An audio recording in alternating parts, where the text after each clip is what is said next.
Welcome to the Access Sweetness Kitchen. I'm Erin Bolger and I'm the Happy Baker. Today we're going to make a beautiful fall pie with a twist. Instead of using pumpkin, we're going to use sweet potato.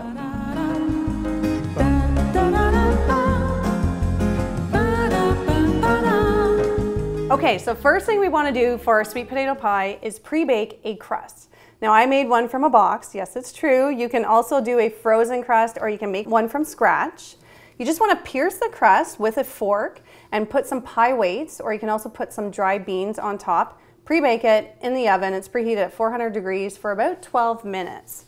Let that cool, and then next thing you want to do is actually bake the sweet potatoes. Now I have two large sweet potatoes. You want ones that are firm without any cuts or bruises, and you want to roast them in the oven, pierce them again with a fork everywhere. Roast them in the oven for about an hour until they're quite tender, until a paring knife inserts into the sweet potato and it's nice and soft. Bring them out of the oven, let them cool enough to touch, and you can remove the skin. I use a paring knife again to gently peel away the skin. You can also cut them in half and scoop out the sweet potato if you want to. Next thing you want to do is mash them down, and then you're going to puree them.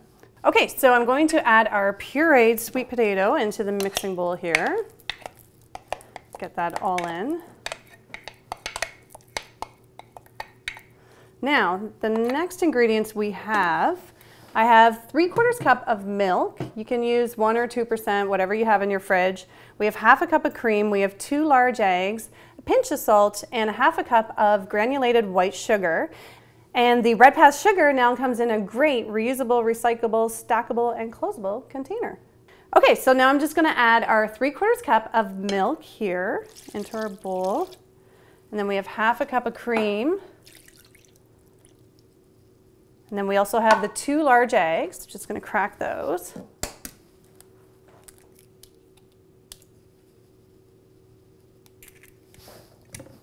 And our half a cup of granulated white sugar there. And then our pinch of salt. Now I'm going to just beat that with my hand mixer on low speed until it's all mixed.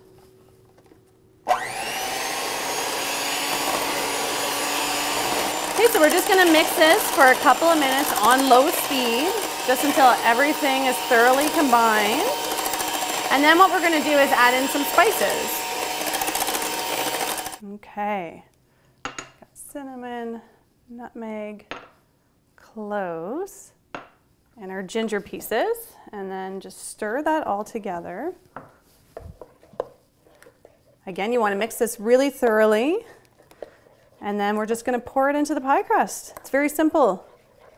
Doesn't need to be difficult to taste good. We have all our spices and the ginger all mixed in here, and I'm just going to pour it into our pie crust. Okay, so our oven is preheated at 400 degrees. We're going to bake the pie for about 40 to 50 minutes, but really get to know your oven. Every oven is different. Like I said before, you'll know when it's done when you insert a paring knife into the center and it comes out clean.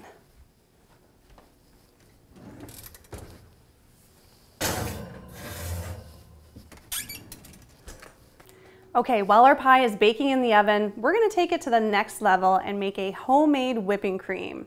It's so easy to make, and after you make it, you will never buy a store-bought whipping cream again.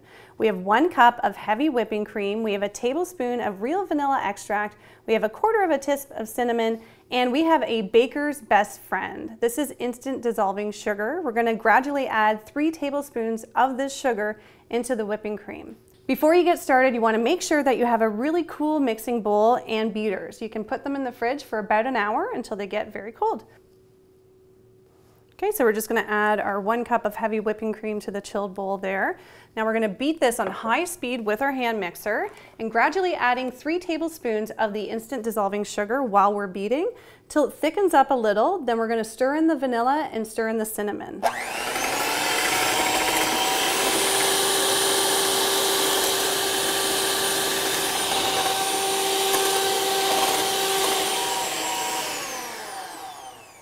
Okay, I think our whipped cream is perfect. You can see there's little stiff peaks happening, so great texture.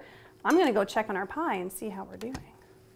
Okay, so our pie is cooled and set. I've already cut out a slice here. Now I'm going to finish it off, take it to the next level with our homemade whipped cream looking good.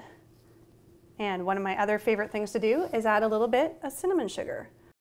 Not only does it make it look pretty, it tastes amazing too. So that's our fall recipe for sweet potato pie in the Acts of Sweetness kitchen. I'm Erin Bolger, the Happy Baker. Please join us again next time for another yummy recipe.